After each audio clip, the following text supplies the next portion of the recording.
ছাত্র জনতার এই অভ্যুত্থান পরবর্তী সময়ে যাদের নেতৃত্বে এই ছাত্র জনতার অভ্যুত্থান সংঘটিত হয়েছে তাদেরকে সামনে রেখে বাংলাদেশের নতুন রাজনৈতিক দল আত্মপ্রকাশ করেছে জাতীয় নাগরিক পার্টি এনসিপি।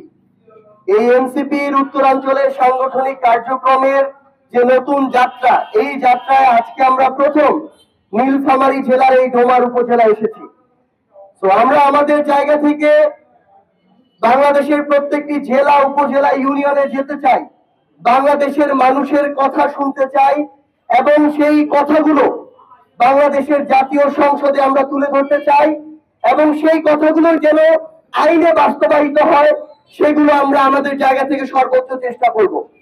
আমরা বিগত বছরগুলোতে দেখেছি যে এমপিরা, চেয়ারম্যানরা তাদের জায়গা থেকে টাকা দিয়ে মনোনয়ন কিন্তু সেই মনোনয়ন কেনার পরে তারা দলীয় প্রভাবে নির্বাচিত হতো এবং এরপরে জনগণের কথা চিন্তা না করে তার উপরে যে নেতা তাকে তেল দিতে আর তাকে মেইনটেইন করতে করতে তার দিন যেত, কিন্তু জনগণের দিকে খেয়াল করার সময় পায়নি।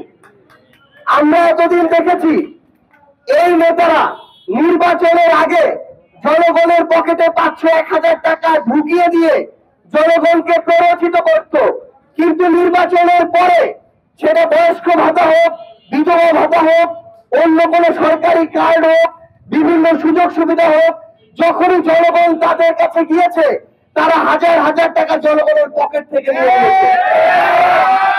এখন সময় এসেছে, এখানে আমার ভাইরা আছেন, বাবার বয়সে অনেকে আছেন, দাদার বয়সে অনেকে আছেন, বোনেরা আছেন, মায়েরা আছেন, আপনাদেরকে এখন সিদ্ধান্ত নিতে হবে যে আগামীর এই ডোমার উপজেলা, নীলফামারী জেলা কারা চালাবে? যারা ভালো মানুষ তারা চালাবে, নাকি যারা এরকম জনগণের টাকা খায়, দুর্নীতি করে, চাঁদাবাজি করে তারা চালাবে? তাহলে আগামীতে আপনাদেরকে এই ডোনার থেকে এটা শুরু করতে হবে যে যেই মানুষটা ভালো সে কোন দলের হোক, কোন মার্কার, এটা দেখার দরকার নাই, সে ভালো মানুষ কিনা এটা দেখতে হবে এবং তাদেরকে সামনের দিকে এগিয়ে দিতে হবে। একটা জিনিস মনে রাখবেন, যারা খারাপ তাদেরকে যদি আমরা খারাপ না বলি তাহলে তাদের সাহস বেড়ে যায়, তারা মাথায় উঠে যায়। এদেরকে মাথায় উঠার সুযোগ দেওয়া যাবে না, খারাপদেরকে ছুঁড়ে ফেলতে হবে। আমাদের বোনেরা আছেন, মায়েরা আছেন, আপনাদেরকে একটা বিষয় অনুরোধ করি, আপনারা দেশের এই মুহূর্তে জনসংখ্যার অর্ধেক করে বসি, আপনাদেরকে গুরুত্বপূর্ণ সিদ্ধান্ত নিতে হবে।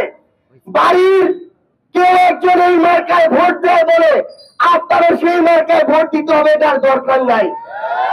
আপনার নিজের বিবেক বুদ্ধি আছে, আপনি সচেতন, আপনি শিক্ষিত, আপনি দেখবেন যে কয়েকজন প্রার্থী আছে তার মধ্যে কে সবচেয়ে ভালো, কে ভালো মানুষের জন্য কাজ করে, কথা বলে, তাকে আপনারা আপনাদের জায়গা থেকে সমর্থন দিবেন।